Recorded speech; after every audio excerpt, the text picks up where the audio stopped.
Kenapa sekarang sholat berjamaah secara jahir saja, tetapi secara pemikiran dan ideologi mereka terpecah belah bahkan saling menghujat? Mari kita bedah fenomena ini dengan pisau bedah sosiologi konflik dan psikologi massa. Dari sudut pandang kritikus ekstrem, fenomena sholat berjamaah yang terlihat rapi secara fisik namun hancur secara ideologis adalah bukti nyata dari teatrikalitas agama atau kesalehan kosmetik. Berikut adalah analisis tajamnya dalam durasi 3 menit. 1. Sholat sebagai ritual robotik, mechanical solidarity. Kritikus ekstrem melihat sholat berjamaah saat ini bukan lagi sebagai pemersatu jiwa, melainkan sekadar sinkronisasi gerak tubuh tanpa makna.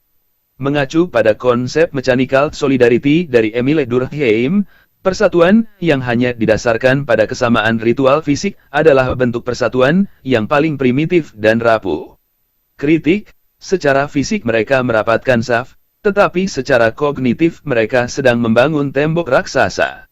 Sholat berjamaah telah terdegradasi menjadi koreografi massal, di mana peserta saling curiga satu sama lain.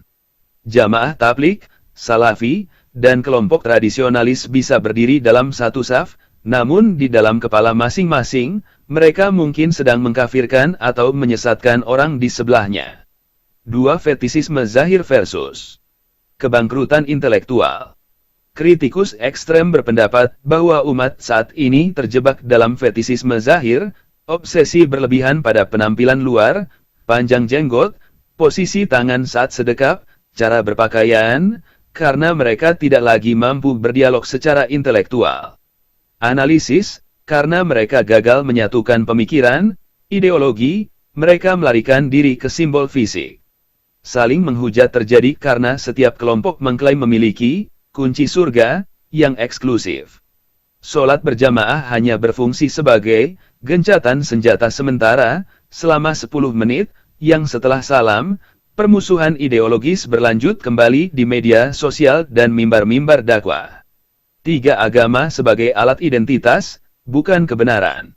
Menggunakan kacamata Henry Tajfel tentang social identity theory, kritikus melihat bahwa agama telah berubah menjadi tribalisme, kesukuan, modern. Kritik, kelompok-kelompok seperti Salafi atau Jamaah Tabligh lebih mementingkan identitas kelompoknya daripada nilai universal agama. Sholat berjamaah dilakukan hanya untuk menggugurkan kewajiban formal, sementara energi utamanya habis untuk narcissism of small differences, narsisme atas perbedaan kecil. Mereka bertengkar hebat tentang detail-detail kecil yang tidak relevan dengan kemajuan peradaban, hanya untuk membuktikan bahwa kelompoknya yang paling benar. 4. Munafikisme struktural. Kritikus ekstrem menyebut kondisi ini sebagai munafikisme struktural. Masyarakat dipaksa oleh norma sosial untuk terlihat religius secara kolektif, sholat berjamaah, namun sistem pendidikan dan politik mereka didesain untuk saling menjatuhkan. Ritual agama gagal menjadi filter moral bagi kebencian ideologis.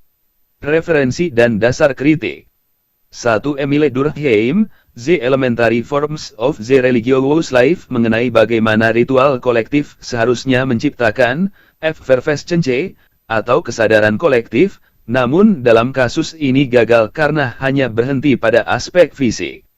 2. Sigmund Freud, Civilization and its Discontents mengenai konsep narcissism of small differences, di mana kelompok yang hampir sama justru saling membenci karena hal-hal sepele demi mempertahankan keunikan identitas mereka.